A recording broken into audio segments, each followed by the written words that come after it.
Mesdames et messieurs, bonjour, bienvenue dans cette nouvelle vidéo. Alors, comme vous avez pu le voir sur le titre et la miniature, aujourd'hui, on va parler de la grande histoire du YouTube français. Alors, si vous suivez ma chaîne depuis au moins un an, vous avez sûrement déjà vu l'épisode 1 de ce format de vidéo que sont devenus ces youtubeurs. Et le but de ce format, c'est de retourner chercher dans le passé d'anciennes personnalités du monde de YouTube et de trouver ce qu'ils sont devenus depuis qu'ils ont décidé de mettre fin à leur carrière, ou presque pour certains. Alors, pour le précédent épisode, il y avait un peu de tout, du youtubeur gaming, du podcaster, un crew, et vous avez été nombreux à me proposer d'autres personnalités dans les commentaires de cette vidéo. Du coup, nous voici quelques mois après pour un épisode 2, et vous allez voir qu'on va aller quand même sur du vieux, voire du très très vieux pour certains. Ah, et vous l'avez vu aussi sur la miniature, une fois n'est pas coutume, nous allons parler de Norman. Voilà, parce que oui, j'ai trouvé des petits trucs assez sympas. Enfin, bref, mesdames et messieurs, installez-vous confortablement et commençons avec la première youtubeuse.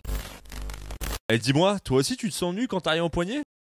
Eh bah sache que j'ai la solution pour toi. C'est Holzkern. Holzkern, c'est une marque de montres et de bijoux créée par une petite entreprise familiale basée en Autriche. Et depuis 2016, cette entreprise ne cesse de rendre ses clients heureux. Est-ce que vous voyez cet homme ? Eh bah le voici avant de porter une montre Holzkern. Et là, regardez son sourire lorsqu'il en porte une. C'est incroyable de voir à quel point une montre peut rendre aussi heureux. Ouais, bon, par contre, il est juste un tout petit peu con. Parce que lui, il pense que s'il porte plus de montres, il sera plus heureux.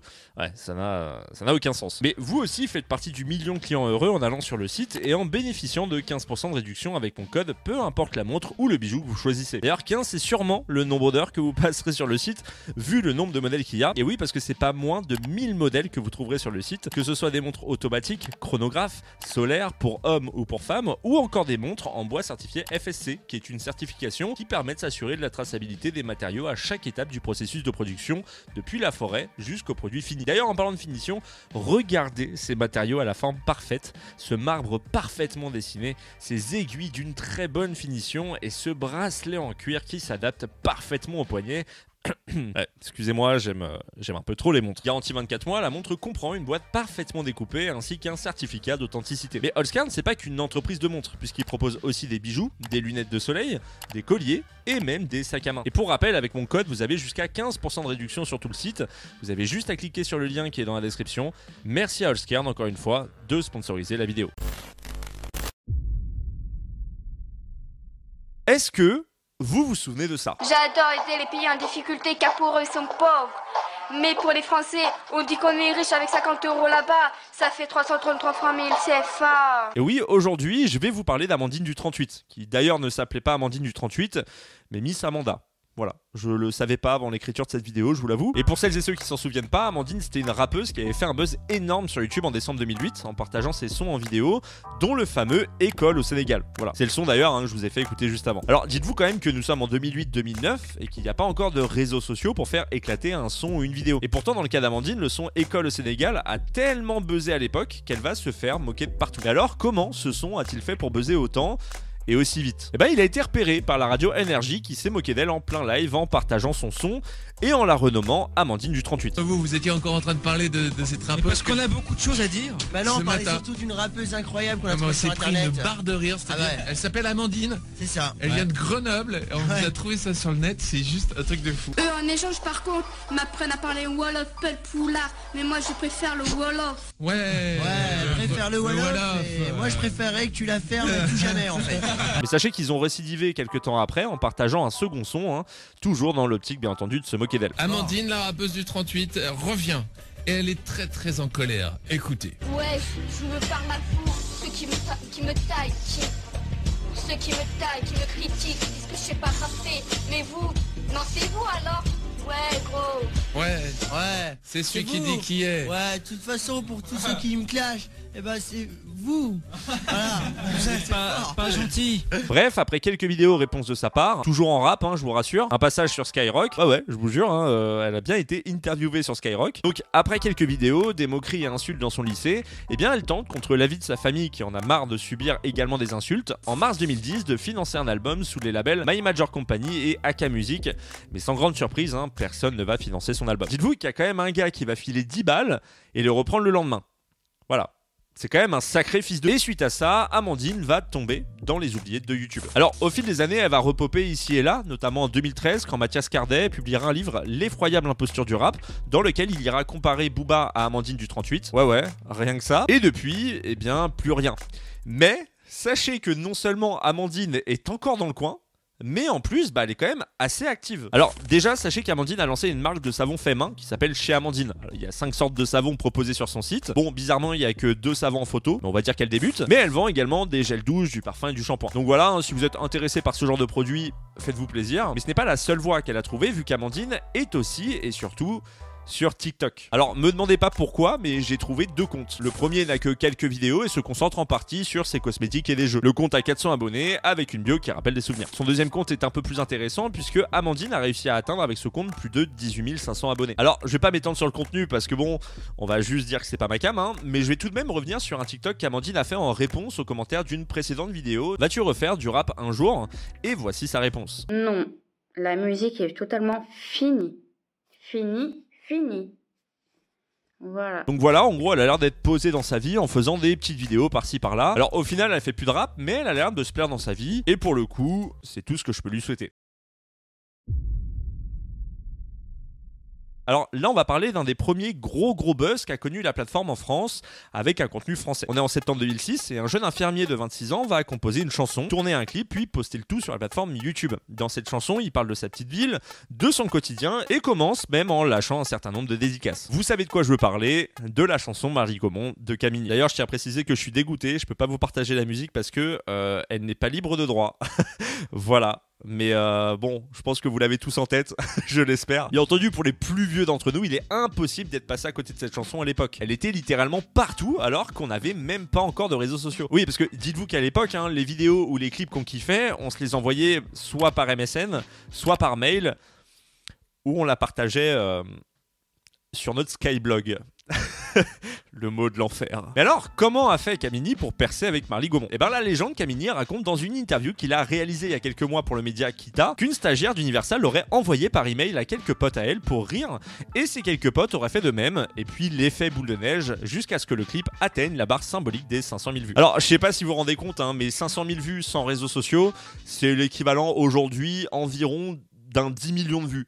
Voilà. Des trucs assez fous, mais tellement courants en 2007. Il explique dans cette même interview qu'à l'époque où il a posté son clip et que la vidéo a commencé à buzzer, eh bien il n'avait même pas internet chez lui. Et bref, le succès est au rendez-vous, on voit Camini partout, même en reportage dans le 13h de Jean-Pierre Pernaut. Alors pour celles et ceux qui n'ont pas la ref, en gros Camini, dans son morceau Marly Gaumont, parle de Jean-Pierre Pernaut. Voilà. Donc on peut dire que la boucle est enfin bouclée. Par la suite, il va sortir un album et c'est un carton. Tourné, disque d'or, tout se passe pour le mieux pour Camini. Et puis arrive le second album, mais la magie est un peu retombée et suite au décès de son père, il décide de mettre la musique de côté. Mais alors, qu'est devenu Camini depuis tout ce temps? Et bien en 2016, il signe le scénario du film Bienvenue à Marly Gaumont, qui est bien évidemment inspiré de son histoire personnelle. D'ailleurs, quand le film est sorti, les avis étaient assez mitigés, mais mine de rien, ce film va faire plus de 500 000 entrées, ce qui est quand même plutôt pas mal. Fait amusant, lors de la promotion du film, il va donner une interview au Courrier Picard dans laquelle il va dire ceci: à tous les fans, je demande de ne plus voler les panneaux de Marly Gaumont, comme après la chanson il y a 10 ans, parce que ça coûte trop cher à la commune. En revanche, 1 ou 2 vaches, c'est pas grave. Voilà, hein, pourquoi pas. Il a également débuté le stand-up en 2012, que ce soit en Belgique, en Suisse et en France, où il a fait des scènes ouvertes et des cafés-théâtres. Il a même gagné le concours d'humoriste en mai 2016 au Festival international Raymond DeVos en Belgique, ce qui est d'ailleurs un joli prix. Il est également devenu ambassadeur des Hauts-de-France pour l'émission de télé Les gens des Hauts sur France 3, et on l'a vu faire une paella dans Touche pas mon poste. Voilà. Info complètement lunaire.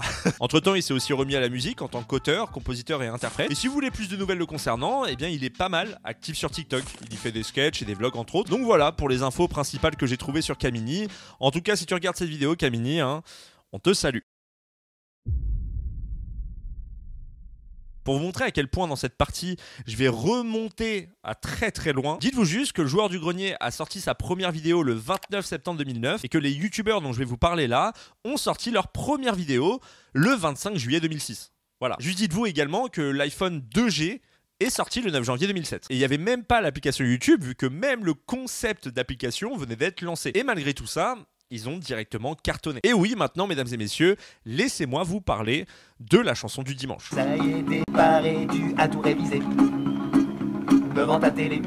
Alors le principe était relativement simple, une chanson sur l'actu par semaine postée le dimanche sur YouTube. Il se posait dans un parc, un trottoir, dans un champ, sur la route, et on partait pour une chanson jouée au piano et à la guitare sur le ton de l'humour. Alors franchement c'était cool, et en plus de mémoire, c'était la première fois qu'on avait un rendez-vous hebdomadaire sur YouTube. À gauche vous aviez Clément Marchand qui était au chant et à la guitare, prof de maths en BTS dans la vraie vie, et à droite Alexandre Castagnetti qui était au chant et au synthé. Lui il tenait un bar dans Paris, à Oberkampf, et était également scénariste et réalisateur pour le cinéma. C'est d'ailleurs lui qui a réalisé le film L'Incruste, fallait pas le laisser entrer. Voilà, vous faites ce que vous voulez de cette information. Le 6 avril 2011, ils sortent une bande-annonce du lancement de leur série sur la chaîne de télé Comédie. Et si je vous en parle là, c'est parce que j'ai pour le coup repéré un truc assez marrant, la présence de Jonathan Cohen. Voilà, c'était il y a 13 ans. C'est encore une fois, vous faites ce que vous voulez de cette information. Et bref, ils ont continué leur petit bout de chemin jusqu'au 20 mai 2012, date de leur dernière vidéo sur leur chaîne YouTube, jusqu'à ce qu'un événement les fasse revenir en 2020.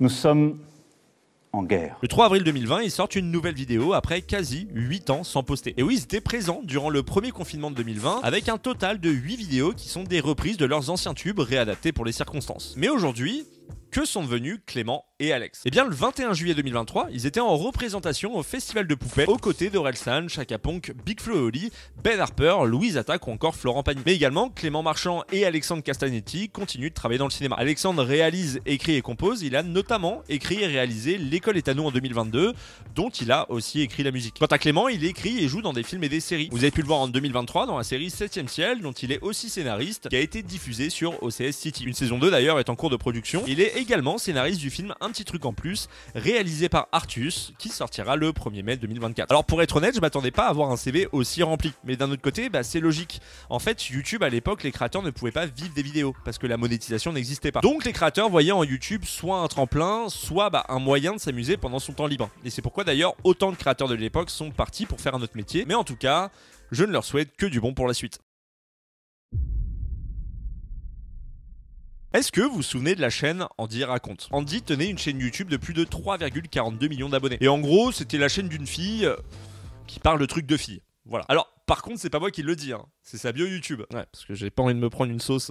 Andy faisait des sketchs et courts-métrages plutôt bien produits et bien écrits. Et ça cartonnait si bien pour elle que le 10 novembre 2015, elle dépasse les 2 millions d'abonnés. Et quelques mois auparavant, le 10 septembre 2014, YouTube lance sa première campagne d'affichage en France et choisit de mettre en avant 3 des plus gros youtubeurs français, Cyprien, Enjoy Phoenix et Andy. Elle va également participer au YouTube Rewind de 2014, 2015 et 2016. Et pour ceux qui n'ont pas connu les YouTube Rewind, c'était des résumés des vidéos virales, des événements, des tendances et de la musique de chaque année. Et en gros, c'était la vidéo que tout le monde attendait parce que nos youtubeurs et youtubeuses préférés étaient dans cette vidéo. Bon, sauf en 2018, hein, là on peut dire que c'était pas giga attendu quoi. Et en février 2019, Andy est la 2e youtubeuse française devant Enjoy Phoenix et juste derrière Natou, et la 18e au classement des vidéastes les plus suivis. Le 21 juin 2020, Andy poste un ultime court-métrage du nom de Escape, et cette vidéo va lui servir de support de promo pour son 3e livre. Et après ça, plus rien ne sera posté sur sa chaîne. Sauf que depuis le 30 avril 2014, Andy possède également une seconde chaîne YouTube So Andy. Là, fini les courts-métrages, hein, on est sur des vidéos dédiées au do-it-yourself et à la déco. Du 30 août 2014 au 7 août 2015, Andy poste un grand nombre de vidéos,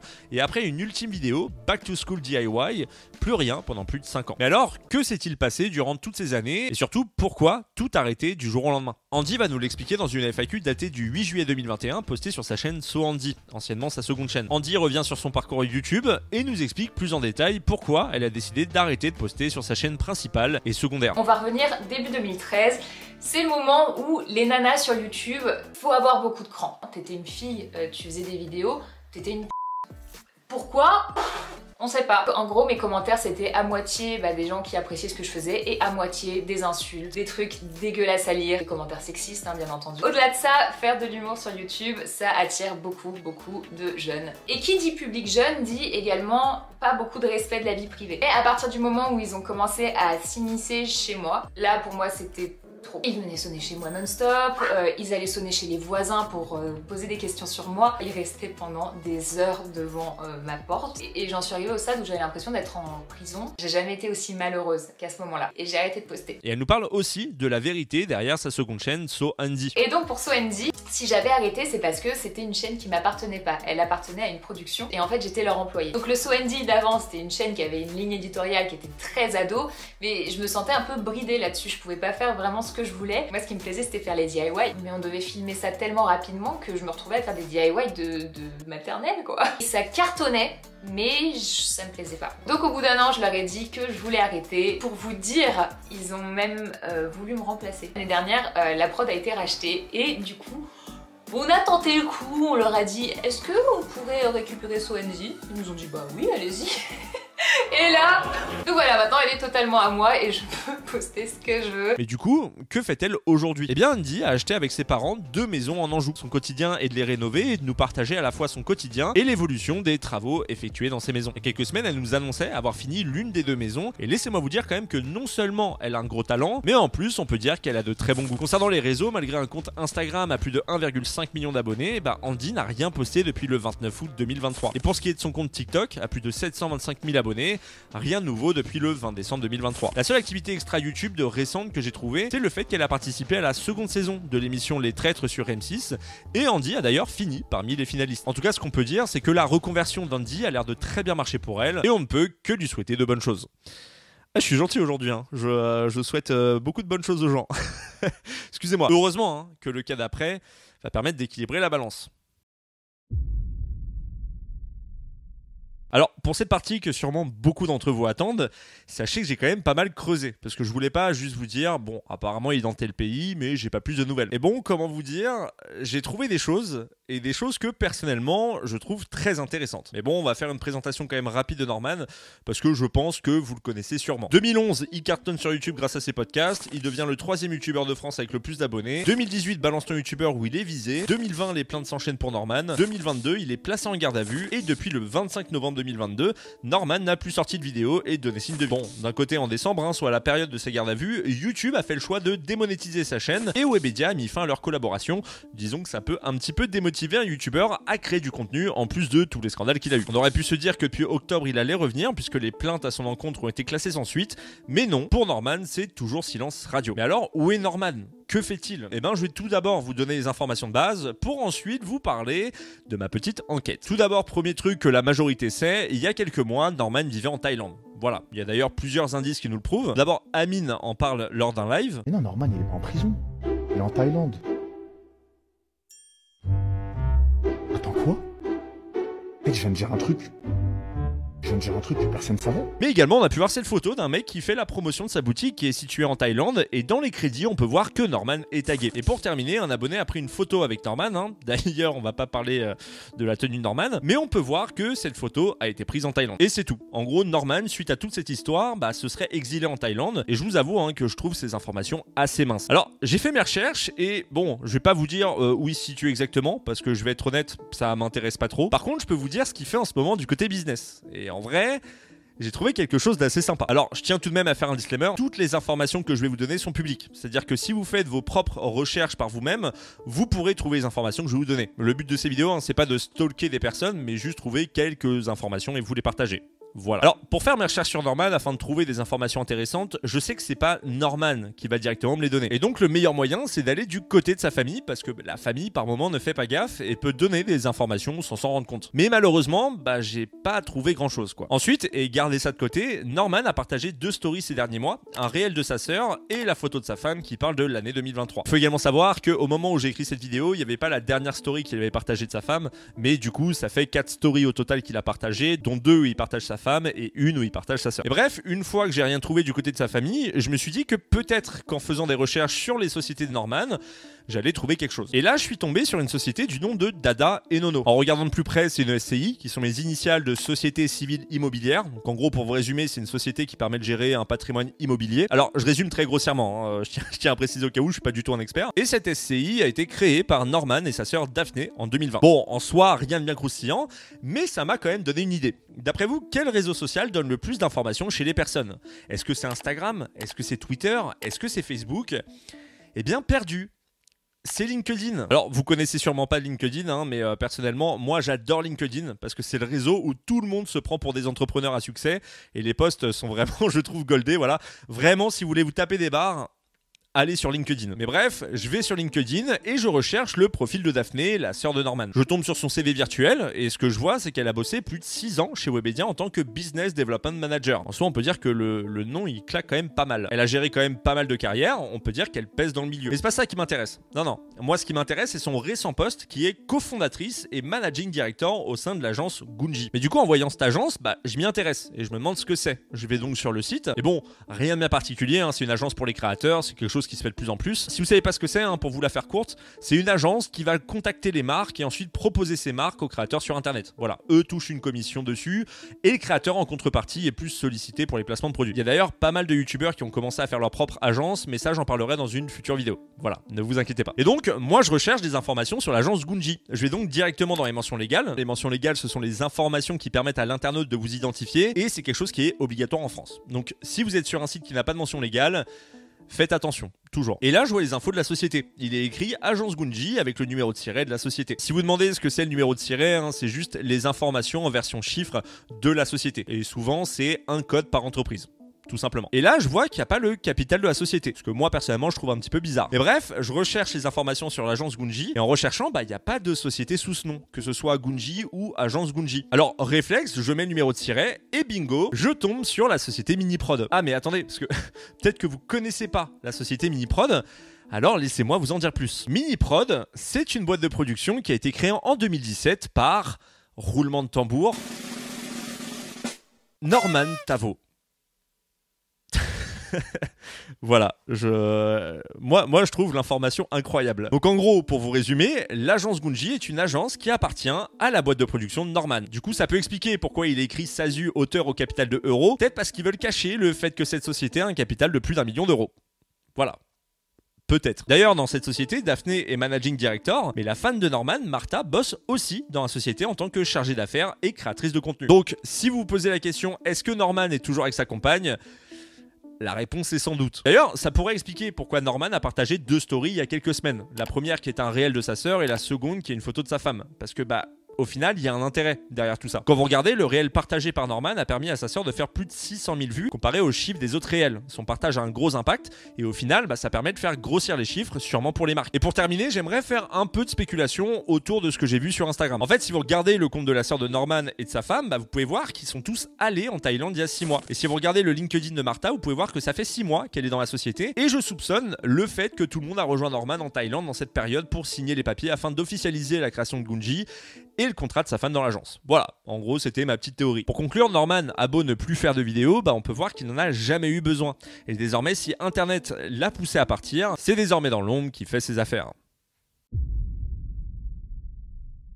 Je vous ai sorti en décembre dernier une vidéo sur la chaîne qui parlait de MrBeast. Alors c'est vrai que dit comme ça, on dirait un instant promo un peu nul, mais attendez, parce que ça a quand même un sens. Dans ma vidéo, je vous parle du moment où sa chaîne a commencé à marcher. Et surtout, je vous parle d'un type de contenu spécifique, celui de dire 100 000 fois le nom d'un influenceur. Ce type de vidéo qui a juste pour but de faire une performance, ma foi, on va le dire, assez inutile, va quand même bien fonctionner. Et tellement fonctionner que ça va donner des idées aux Français. SemSem lance sa chaîne en 2017 et va commencer à cartonner grâce à ses vidéos qui sont dans la même lignée que MrBeast. Exemple, compter jusqu'à 10 000 ou encore dire 20 000 fois Gotaga. Et dites-vous qu'il est même allé jusqu'à dire 100 000 fois Gotaga et cette vidéo va taper le million. 1 million. Mais c'est pas réellement ce contenu qui va cartonner. Non. Tous ceux qui connaissent SemSem, c'est grâce à ces vidéos, ils regardent quelque chose pendant 10 heures. Que ce soit Bonsoir Paris de Bilal Hassani. D'ailleurs, je sais pas ce que devient Bilal Hassani. Voilà. Peut-être que dans un futur que sont devenus ces youtubeurs, j'en parlerai, si ça vous intéresse. Regardez pendant 10 heures un miroir, ou encore pire, regardez pendant 10 heures un tacos. Et dites-vous que ça marchait de fou, puisque ces vidéos ont fait des millions de vues. SemSem devient un phénomène, il gagne en popularité, fait des interviews. En soi, il devient ce que plein de jeunes rêvent de devenir, riche et populaire. Waouh. Le ton était très dramatique. Mais attendez, parce que maintenant que je vous ai parlé de SemSem à son prime, peut-être que vous vous demandez... Mais qu'est-il devenu? Alors, tenez-vous bien parce que SemSem a littéralement explosé sa carrière en faisant les pires choix possibles. Voilà, je pèse mes mots. Après avoir cartonné avec son concept de 10 heures, vous en doutez, les gens vont de moins en moins regarder. Et la chaîne de SemSem va commencer à perdre en intérêt. Il va essayer des nouveaux concepts, mais ça va pas trop prendre. À un tel point qu'il va se livrer dans une vidéo où il parle du futur de sa chaîne. Ça fait vraiment 2 mois que j'ai pas sorti jour pour jour des vidéos sur la chaîne YouTube, tout simplement parce qu'en fait, j'avais pas d'idée, gros. En fait, c'est pas que j'avais pas d'idée, c'est que moi, je suis un gars qui me met un peu trop la pression en ce moment. Moi, les gens, ils me connaissent parce que je fais des défis de 10 heures. En fait, c'est tout ce qu'ils ont retenu de moi. Mais moi, gros, j'ai pas envie de faire que ça. Mais putain de cycliste de mes il a fils de p. Il dit dans cette vidéo en gros qu'il veut tester de nouvelles choses, qu'il va d'ailleurs faire, et malheureusement pour lui, ça va pas trop marcher. Chute de vues, chute d'abonnés, et c'est après une dernière vidéo sortie le 17 novembre 2023 que SemSem va décider de détruire à tout jamais sa chaîne à plus de 200 000 abonnés. Salut à tous, c'est Jem. Alors, comment lancer une agence OnlyFans Mime en 2023? Donc, j'ai lancé mon propre incubateur d'agence. Donc voilà, il y aura une formation, il y a un groupe Telegram privé pour les gens qui sont totalement sérieux, d'accord? Donc ça, c'est pour les gens sérieux, c'est pas pour les bouffons. Pourquoi SemSem propose une formation qui va te permettre de gagner plus de 10 000 € par mois dès le premier mois en t'expliquant comment créer une agence OnlyFans? Oui, vous rêvez pas. Le mec qui regardait un tacos pendant 10 heures te propose une formation pour gagner 10 000 € par mois et cette formation est à 400 €. 400 balles.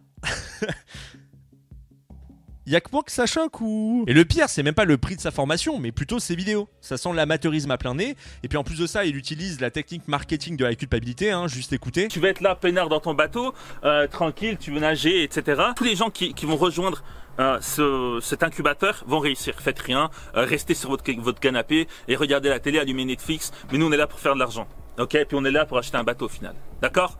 C'est ça le but. Arrête de faire les choses de manière amateur. Alors je sais pas c'est quoi votre avis, hein, mais dire on veut pas des amateurs ici et balancer une vidéo sans texte préécrit avec une caméra d'iPhone qui filme en 720p, parce que oui, cette vidéo est en 720p maximum, bah, je me dis, il respire pas trop la confiance quoi. Mais bon, après s'il propose une formation où tu peux faire 10 000 € par mois, c'est qu'il doit aussi les faire, hein. N'est-ce pas? Mais du coup, il va par la suite faire des vidéos pour parler du milieu de l'influence et de mime et OnlyFans. Il va d'ailleurs donner de sacrés conseils, comme par exemple, propose à une de tes potes de faire des photos sur OnlyFans et mime et touche un pourcentage. Ouais, je vous jure, hein, il a vraiment dit ça. Si vous regardez dans votre entourage, s'il y a une fille avec qui vous vous entendez bien et qu'elle peut passer sur OnlyFans mime, bon par contre, il faut lui expliquer de A à Z comment ça fonctionne, vous êtes transparent avec. Vous regardez.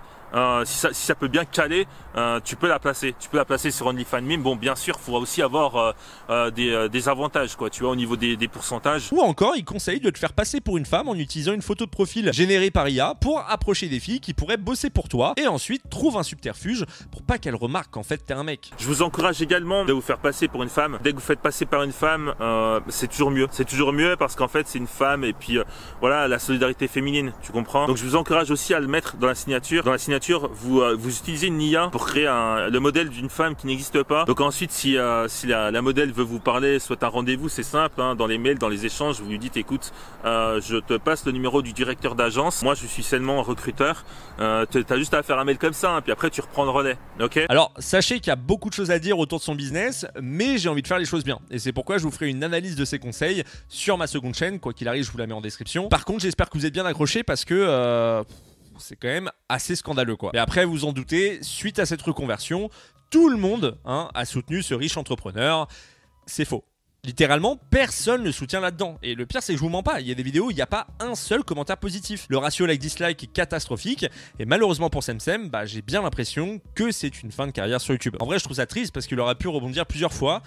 Et là, je pense que c'est la goutte d'eau, quoi. Certains lui proposent de refaire des vidéos de 10 heures, mais j'ai bien l'impression que malheureusement pour vous, SemSem a décidé de basculer dans un contenu bien plus sombre. Et vous savez quoi? Comment rebondir après cette histoire qui se finit assez mal? Et tout simplement en restant encore dans les formations. Maintenant, j'aimerais vous révéler ce qui est devenu plus ou moins Vincent Macario. Peut-être encore certains se demandent, je ne sais pas. Sachez qu'il est toujours présent et qu'il est toujours vivant. Pour ceux qui ont oublié qui est cette personne, c'était un mec qui voulait aider les personnes sans abri, ou comme il aimait d'ailleurs parfois les appeler les clochards, en prêtant sa carte bleue et en les filmant. Sauf qu'un jour, il voulait tellement essayer de comprendre les SDF qu'il a voulu vivre la vie de SDF en se mettant lui-même à la rue. Alors, l'acte était plutôt noble sur le papier, mais bon, le souci était le défi qui s'était mis. Tenez-vous bien, le défi c'était, tant que je n'ai pas les 100 000 abonnés, je reste à la rue. C'est l'histoire d'un homme un peu fou qui va se retrouver volontairement à la rue. Combien de temps je vais y rester? C'est à vous de décider. Que tant que la chaîne n'atteindra pas 100 000 abonnés solidaires, je resterai dans la rue. Déjà ça sent mauvais. Même avec du recul, ça fait pas mal d'années déjà, mais déjà sur le papier, ça pas ouf. ça marche pas. Mais c'était pas forcément ça le pire. Le pire, c'est le fait qu'il a pris les mails de tous les youtubeurs qui existent pour partager son défi d'être SDF. Vous vous en doutez, tout le monde a vu que ça sentait l'opportunisme à plein nez, et il s'est pris une vague de critiques. J'en avais d'ailleurs énormément parlé sur ma chaîne à l'époque, pour ceux qui s'en souviennent. C'était quand même une sacrée période. Finalement, suite à ce bid, oui parce qu'il a pas pris d'abonnés durant ce défi, au contraire il en a même perdu, il a décidé de se mettre dans les formations. Bon, ça a pas trop marché, hein, mais il a quand même fait ça pendant plusieurs années. Et jusqu'à la dernière formation qu'il a réalisée pour devenir rentier, et c'est à ce moment qu'il a commis une erreur. J'ai décidé personnellement d'acheter sa formation, et je me suis fait avoir.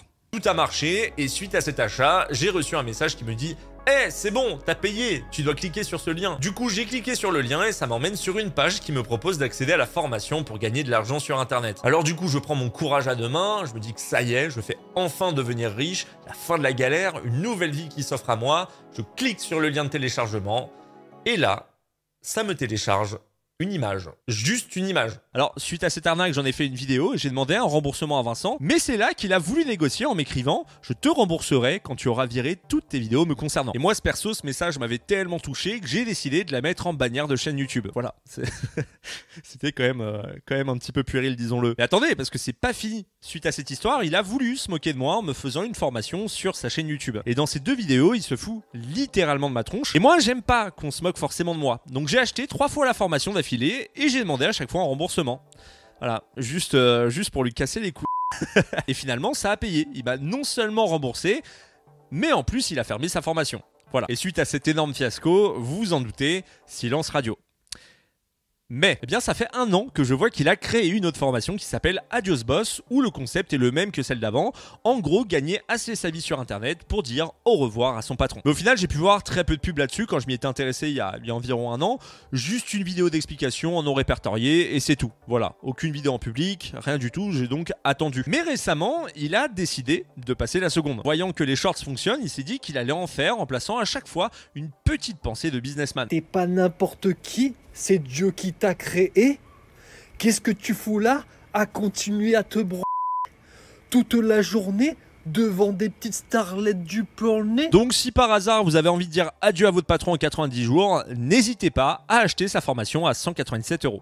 Voilà. Alors avant il faisait payer 50-60 €, là je crois que c'est un peu monté d'un level. Je sais pas trop pourquoi, peut-être qu'il a gagné en skill. Maintenant il peut être un meilleur formateur, je sais pas. Moi personnellement je trouve ça un peu cher quand on connaît son passé. Et non, je paierai pas pour tester sa formation. Je me suis déjà fait avoir, on peut dire que j'ai appris la leçon. Et bref, pour terminer, peut-être que certains se rappellent de l'arc Vincent Macario sur ma chaîne. Et si c'est le cas, vous vous souvenez sûrement de Didier. Alors Didier, pour ceux qui ne le connaissent pas, c'était le clochard qui a permis à Vincent de faire sa première vidéo qui a tapé de millions de vues. Mais également c'était son ami le plus proche durant la période où il a fait son défi, où il vit comme un SDF. Enfin, son plus grand ami, oui et non, c'est juste que Didier donnait à manger à Vincent. Voilà, Vincent avait faim, il n'arrivait pas à trouver à manger, du coup Didier l'aidait. C'est le monde à l'envers un peu. Eh bien sachez que j'ai voulu voir s'il y avait des informations sur cette personne. Et j'ai 2 choses. Tout d'abord, en janvier 2022, on peut le voir sur Google Maps être devant l'hôpital, ce qui veut dire qu'il était encore à la rue. Apparemment, Vincent ne l'aurait pas sorti de la rue. Voilà, c'est... on est tous surpris. Et durant cette période, il récupérait les fleurs invendues dans le supermarché à côté. Et ce qu'il proposait, c'était de les vendre aux personnes qui allaient à l'hôpital pour voir quelqu'un. Alors vous vous demandez sûrement comment je sais ça. Tout simplement parce que sur une chaîne YouTube, on peut voir une femme qui parle avec Didier. On peut voir qu'elle a fait une cagnotte Litchi pour lui permettre de loger dans un appartement durant la période d'hiver. Et c'est d'ailleurs la seule chose que j'ai trouvée. Enfin non, une dernière info que j'ai dans la description d'une des vidéos de la femme. Selon Didier, Vincent Macario l'aurait utilisé juste pour faire des vues. Et en vrai, quand on y réfléchit bien... est-ce qu'on est vraiment surpris? Vous savez quoi? On va terminer avec un dernier. Parce que je vais être honnête avec vous. Moi j'aime beaucoup ce genre de contenu. Voilà, vous partez de zéro et vous devez gratter, essayer de creuser à droite à gauche pour essayer de trouver des informations. Ça c'est c'est vraiment le genre de truc que moi j'aime beaucoup. Surtout des fois, tu sais, quand tu trouves des informations croustillantes. Et d'ailleurs, tant qu'on est dans les informations croustillantes, petit bonus, voilà, cette partie elle va être assez courte puisque je vais vous parler d'un youtubeur que je connais pas forcément trop. Mais j'ai quand même décidé de faire des petites recherches sur lui. Et je peux vous dire que je suis tombé sur quelque chose dont je m'attendais pas. Bref, je vais vous parler de Totalement Tom. Alors peut-être que vous connaissez pas ce youtubeur parce qu'il était connu, mais dans une époque de YouTube où Antoine Daniel faisait encore des vidéos. Totalement Tom a créé sa chaîne en 2013 et c'est un youtubeur qui avait pour vocation d'être réalisateur. Quand on était dans la période où l'ère du podcast était tendance, Tom lui réalisait des courts-métrages. Et ce qu'on peut dire d'ailleurs, c'est que ça a plutôt bien fonctionné. Des millions de vues, des centaines de milliers d'abonnés. En fait, ce youtubeur a gagné le respect de beaucoup de gens. Et c'est après une dernière vidéo en 2016 que Totalement Tom fait une pause dans sa carrière de youtubeur. Et c'est là qu'on arrive au plus intéressant. Il revient 3 ans après avec une une nouvelle vidéo et le but de cette vidéo c'est de demander aux gens de l'argent pour réaliser un court-métrage qui s'intitule Conte moderne. En soi un projet ambitieux et coûteux comme il le dit dans la description de sa vidéo. Il va demander 3000 € et il va récolter plus de 5000 €. Et trop cool parce que grâce à cet argent il va enfin pouvoir créer ce court-métrage qui a l'air de lui tenir vraiment à cœur et montrer aux gens qu'ils ont bien fait de miser sur lui en lui donnant de l'argent.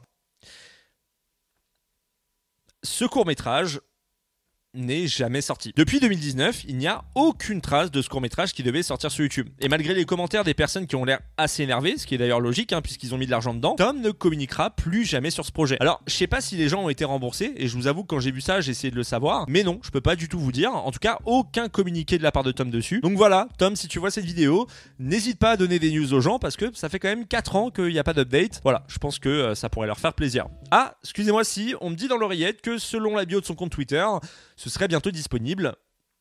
Eh bien, espérons que ce soit vrai. Et bref, mesdames et messieurs, ainsi s'achève cette vidéo, j'espère qu'elle vous a plu. Franchement, je suis très content d'avoir fait cette vidéo parce que, mine de rien, les recherches qu'on a fait, on a quand même trouvé pas mal de choses. J'espère que vous avez appris des choses, j'espère aussi que ça vous intéressait. D'ailleurs, si vous aimeriez que je parle d'un des youtubeurs dans la 3e partie de Que sont devenus ces youtubeurs, parce que je pense qu'il y aura une 3e partie, n'hésitez pas à me le dire dans l'espace commentaire, voilà. Je remercie également Allskern qui sponsorise cette vidéo, merci beaucoup à eux. N'hésitez pas à aller directement sur le site en cliquant sur le lien que je vous mets dans la description, sachez que ça soutient vraiment beaucoup la chaîne. Donc merci à vous et merci à eux. Il est temps pour moi de vous laisser. Si cette vidéo vous a plu, bien entendu, je vous invite à vous abonner à la chaîne. Voilà, 420 000 abonnés. Moi, je suis toujours choqué du nombre d'abonnés que j'ai. Ça monte, ça grimpe assez haut, assez vite. Franchement, je suis très content, sachez-le. Suivez-moi sur les réseaux sociaux. Si vous voulez davantage de contenu de ma part, j'ai une chaîne secondaire qui s'appelle Sir Gizby. Lien en description également. Moi, je vous dis à très bientôt. Prenez soin de vous. Profitez de la vie. C'était un clochard.